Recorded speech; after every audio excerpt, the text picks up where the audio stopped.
Nosotros fuimos protagonistas de los hechos sucedidos el 8 de mayo de 1967 en Machurucuto.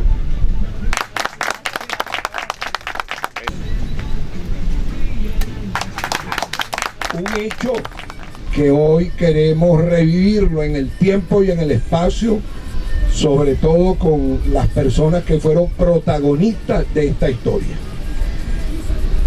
Todas estas personas que están aquí, de una forma u otra, el amigo Dr. Pérez Marcano, que está aquí con nosotros, el amigo Wisin Javier, López Olivier, son todas personas que ustedes van a ver a través de su narrativa en qué momento de esa historia estuvieron ellos ubicados.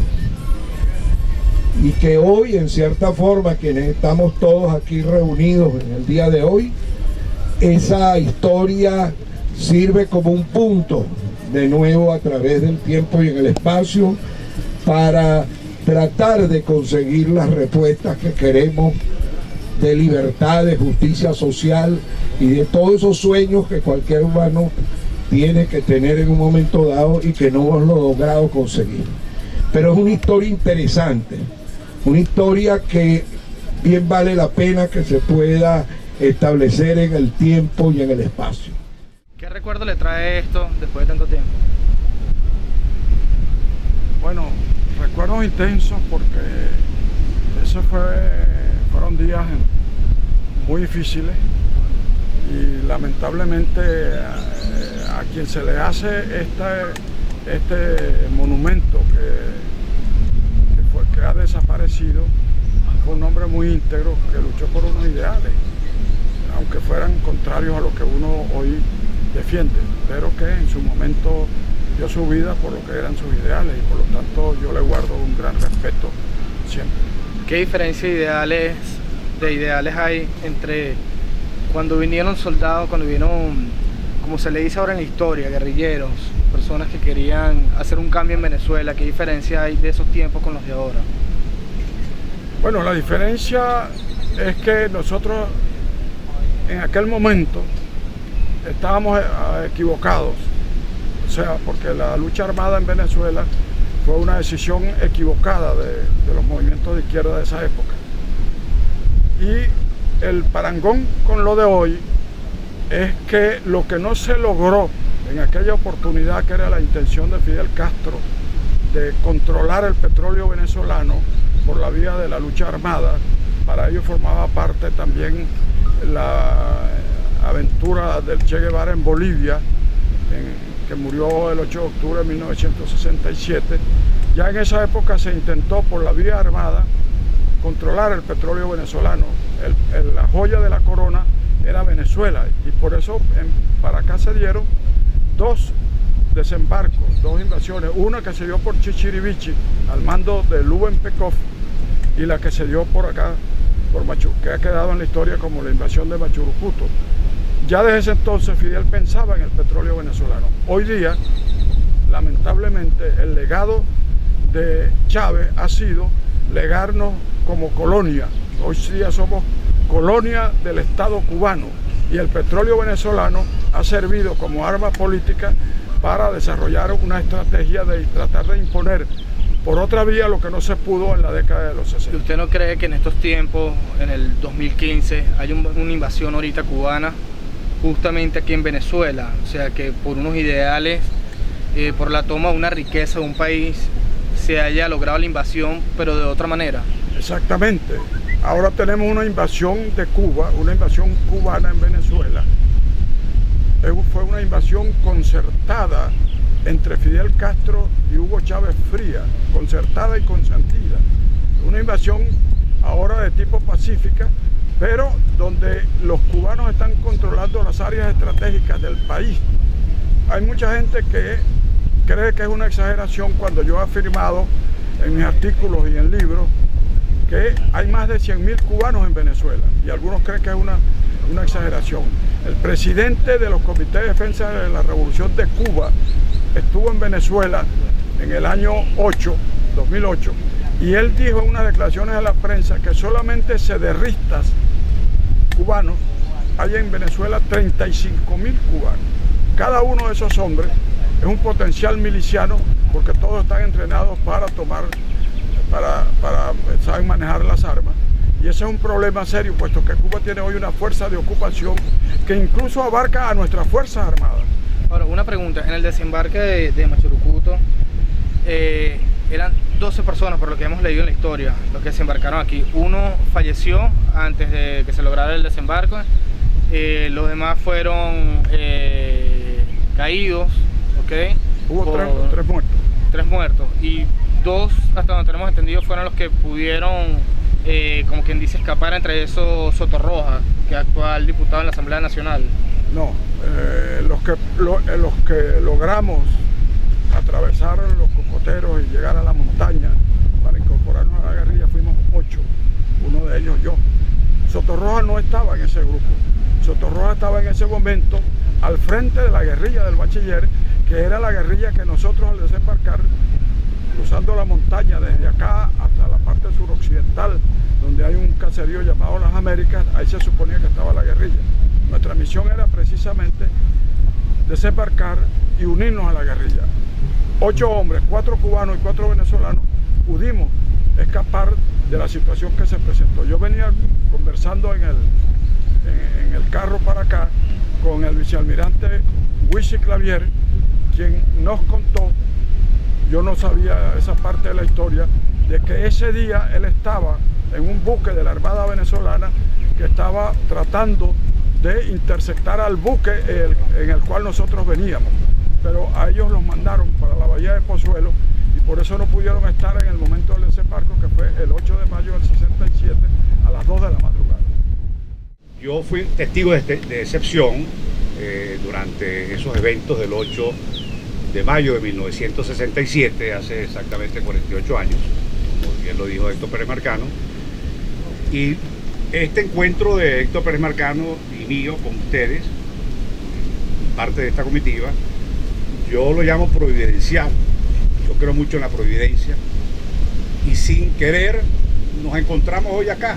Nos encontramos en el autobús, supe que él venía, me entusiasmé mucho porque en el interín, en el traslado para acá, nos pusimos a conversar y yo le dije algo que él no conocía. Le comenté que yo había estado ese día aquí enfrente, a Norte Franco, exactamente donde estamos acá, Norte Franco, a 3 millas de la costa de Machurucuto. Yo era tripulante del patrullero Mejillón P-01, era un buque patrullero de la Armada Venezolana.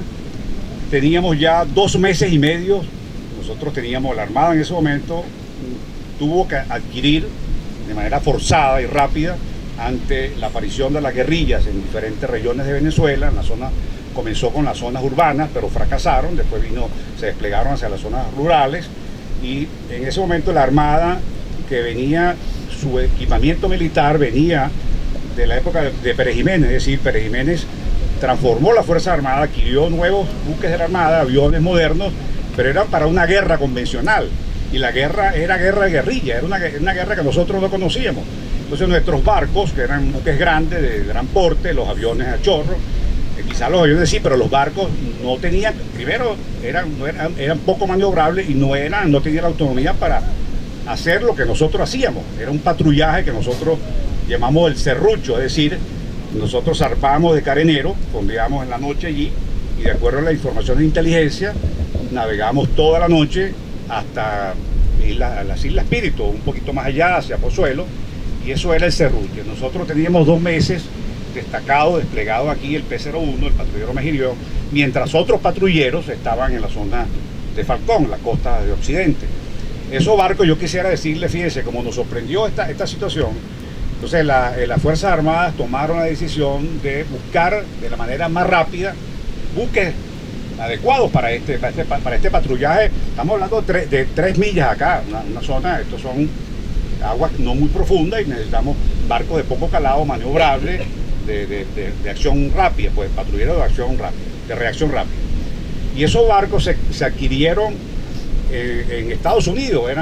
Esos barcos, para yo darle una idea, ¿qué eran buques pequeños de más o menos 60 metros de largo, de eslora, y esos barcos estaban equipados con un armamento que se lo montamos en Venezuela porque no estaban equipados con armamento. Le montamos un cañón 4.5 superficie a superficie, y teníamos una ametralladora .50 laterales y en popa, precisamente para ese tipo de evento de intercepción en la mar. Entonces esos barcos nos los vendieron los americanos a nosotros. En ese momento, acuérdense que estaba la Guerra Fría.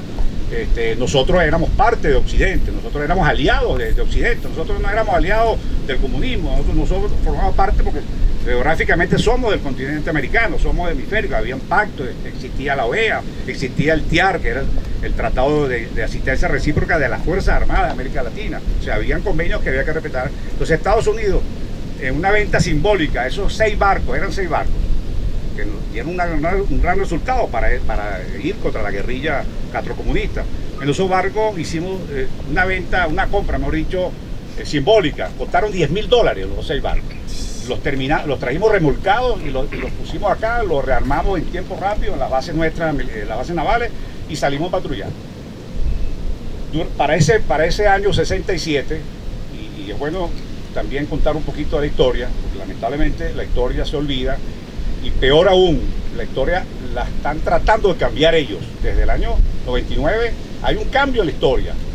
Figúrense que todos los episodios de la lucha contra la guerrilla castrocomunista, todos los símbolos que se crearon en ese momento, los bustos, los pedestales que estaban en la academia militar, las boinas de los batallones de cazadores, la historia que se le daba a los militares para que conocieran. Si tú no conoces la historia, tú no conoces a tu país, no sabes, no puedes proyectar el futuro. Bueno, eso todo lo borraron. Los oficiales jóvenes de la Fuerza Armada no saben, no tienen la menor idea, y no saben. Yo estoy seguro que ninguno de ellos conoce este evento de Panchurucuto. Entonces, volviendo al tema, ese día nosotros teníamos el patrullaje normal, habitual, rutinario, y llegó el transcurso de ese día. Eso fue el 8 de la madrugada, el día 7, el día anterior. Yo era para decirle cuál era mi rol a bordo, el patrullero Majillón tenía una tripulación de 7 oficiales, los suboficiales que son los técnicos electrónicos, motores, y los marineros que son los que operan los equipos. Entonces éramos 5 oficiales, el comandante era un capitán de corbeta que equivale a mayor, yo era el segundo comandante, era teniente de fragata y así sucesivamente. Además era oficial de comunicaciones. Y nosotros recibimos, yo manejaba los textos cifrados, los mensajes cifrados, recibimos una información cifrada del desembarco de los cubanos, con parte de venezolanos, entre ellos pues está nuestro amigo Héctor Pérez Marcano. Él no sabía eso, se enteró en el camino para acá, hacia acá, hoy, 48 horas después, fíjense, para que vean cómo se trabaja la inteligencia. Pero, 48 años, sí, 48 años, creo que hay 48 años, entonces llega la información, yo se la entrego al comandante, el comandante estaba enterado ya, él no había dicho nada, pero estaba enterado, porque hay cosas que el comandante no se lo dice a los oficiales de abajo, él mantiene información de él, pero en ese momento yo le doy, me dice, yo sabía de esto. Entonces nosotros activamos el plan, normalmente en un buque de guerra, cuando hay una situación de precombate, de enfrentamiento, hay un rol en particular que se llama rol de combate alfa. Alfa, Bravo y C, o sea, alfa es la letra alfa A, B, Bravo y C, Charlie. Entonces, dependiendo de la magnitud de la amenaza, entonces uno llama el alfa cuando es máxima, apresto personal, todo el mundo en sus posiciones de combate, alojar los cañones, todas estas cosas. Entonces colocamos, nos dieron las coordenadas exactamente, eran aquí enfrente, a 3 millas. Imagínense ustedes el patrullero que lo pueden ver a 3 millas, se puede ver quizás, a lo mejor si hay bruma no, pero el patrullero aquí, nosotros patrullando, pero claro, era de madrugada. Nos dieron la información, una noche oscura. Era muy oscura, porque eso es una cosa, precisamente por eso que lo hacen ellos, noche oscura. Ventaja para ellos, pero también de ventaja para nosotros. Entonces nosotros nos pasaron las coordenadas, como les dije ya, esa enfrente acá, y el desembarco, ellos venían un buque grande, un buque atunero, creo que era, no, Héctor, atunero, pesquero. Cuba era una potencia en ese momento, un país como una industria pesquera bien avanzada, mejor que la nuestra. Entonces ellos, claro, generalmente ellos desembarcan los botes de un buque mayor, de mayor porte. Y nosotros estábamos buscando el buque grande para evitar que desembarcaran los botes y llegaran a la costa. Y colocamos, bueno, la información era a las 3 de la mañana, él habla de las 2, fíjense, nosotros tuvimos las 3 de la mañana, pero ya antes estábamos en alerta. Entonces nos colocamos enfrente, pasamos a la condición de rol de combate alfa. Esa condición de rol de combate alfa, una vez que están todos los artilleros alojados o sea, listos en sus cañones. Entonces el barco se crea una condición que se llama blackout, que es oscurecimiento total en el barco, se apagan las luces exteriores e internas y se reduce la velocidad al mínimo para evitar el ruido de los motores, de los diésel. Bueno, y así fue, hicimos eso. Prácticamente el buque estaba a merced del oleaje, pues nosotros veníamos navegando. En un momento determinado pasan 3 de la mañana, 3 y media, ahí hay una cierta, tenemos que confrontar esas horas quizás. Pero en un momento determinado recibimos una contraorden, no una contraorden, sino otra orden cifrada, donde nos mandan a desplazarnos hacia el este, o sea, hacia las Islas Espíritu, en otras coordenadas, donde supuestamente el desembarco también ellos, porque ellos también cambiaban las cosas, habían modificado el desembarco más al oriente de Machurucuto, no recuerdo en este momento cuál. Pero y así fue, resulta que al final ellos lograron pasar por la popa de nosotros nos fuimos más allá y por supuesto entraron tranquilamente a la playa aquí en Machurucuto. Lo que vino después, nosotros nos enteramos, muchas horas después nos enteramos que se había producido el desembarco, pero que ya habían ubicado los botes y que había enfrentamientos, habían activado. Recuerden que el teatro, nosotros teníamos la organización militar, que ellos tenían su estructura militar, el Frente Nacional de Liberación, el Frente de Liberación Nacional tenía su estructura, su comité militar. Ellos estaban, yo tengo el organigrama ahí de ustedes, era una organización militar, así como la nuestra, igual. Nosotros teníamos nuestra organización militar y teníamos, habíamos creado en ese momento un comando de operaciones conjuntas, cosa que aprendimos en ese momento a que las Fuerzas Armadas no pueden actuar individualmente, sino que tienen que ser de manera conjunta, cuando son todas las fuerzas se emplean para una operación determinada. Y que se crearon los teatros de operaciones antiguerrilleros, donde el último que se creó, que fue el TO6, que creo que se llamaba Ezequiel Zamora, no, Ezequiel Zamora era el de ustedes, fue exactamente aquí en el Bachiller. Ellos habían desplegado guerrilleros para el Bachiller y nosotros creamos la contra, que era el teatro de operaciones con un batallón de cazadores entrenados. Y así fue, bueno, hubo el desenlace, que no se lo voy a contar porque yo realmente más detalles sabe Héctor. Pero lo importante, un poquito no para concluir, pero para resumir un poco más. Lo cierto es que todo eso, fíjese, Machurucuto tiene una serie de eventos previos a Machurucuto. No sé, para las personas que no saben, yo también yo en el 59 no había entrado a la escuela naval, tenía 15 años, 14 años, pero yo recuerdo leyendo un poco, porque me ha gustado la historia militar, Fidel Castro llega aquí el 1 de enero del 59 como un héroe mundial, y aquí en Venezuela, bueno, le abrieron la puerta a Betancourt, que no estaba la Junta de Gobierno todavía, Betancourt recibía en febrero, pero ya había recibido, ya el 23 de enero estaba él aquí, estaba la Junta de Gobierno de la Arrasada. Pero aquí la gente se desbordó las calles a recibir un héroe, porque hasta ese momento Fidel no había dicho que era comunista ni se iba a aliar con la Unión Soviética. Pero Fidel siempre demostró ansia de poder y de invadir países. Hay un episodio, no sé, hay varios episodios que frustraron mucho a Fidel, además de que él tenía obsesión por Venezuela, por el petróleo, como dice Héctor Pérez Marcano, pero él invadió Panamá, porque él venía a derrotar a las fuerzas regulares de la tiranía de Batista, que era un ejército corrompido, indisciplinado, no tenía nada. Y claro, ellos tenían la experiencia de la Sierra Maestra y bueno, el otro lo que hizo fue huir. Batista se montó un avión y se fue, le dejó el campo abierto. Ahora Fidel, claro, él invade Panamá, invade República Dominicana, que eran dictaduras de derecha la mayoría, invade Panamá, República Dominicana y que no recuerdo el otro país que también que invadió, a Nicaragua también, que estaban los Somoza. Bueno, y en todas las invasiones que intentó fracasó. Las Fuerzas Armadas lo sacaron no pudo concretar. Entonces, él comienza, entonces dice, no, el objetivo nuestro es Venezuela. Además de petróleo, es la cabeza de playa. Pero él siempre fue un individuo con ansia de invadir. De hecho, estamos invadidos, somos colonia, como decía Héctor Pérez Marcano. Entonces, para terminar, podemos hablar todo y conversar. Yo quiero destacar, nosotros hicimos lo que teníamos que hacer, los militares. Nosotros juramentamos ante la bandera, defender la patria hasta perder la vida si es necesario. Yo cumplí mi rol, era muy joven, 23 años, pero yo fui formado para eso. Yo soy un profesional de las armas, yo soy un militar de carrera y me preparé para eso. Nosotros cumplimos con nuestro trabajo.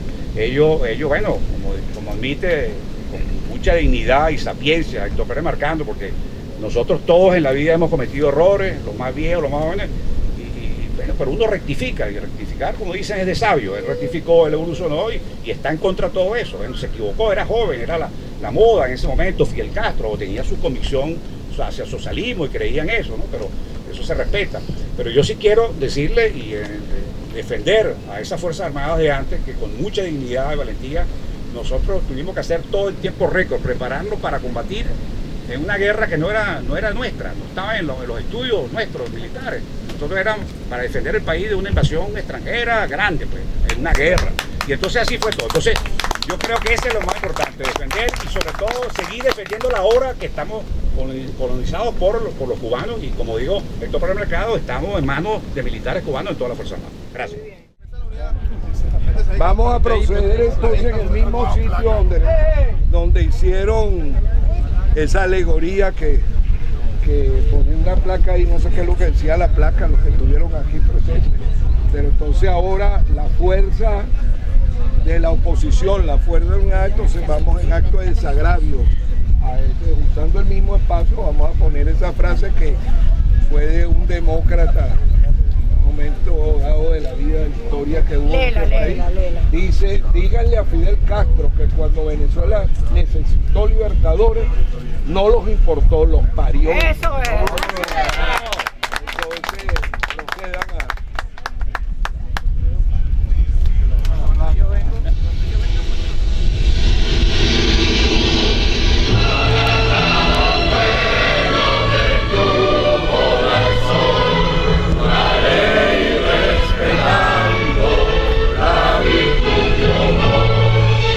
Gloria al bravo pueblo de tu corazón.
¡Viva!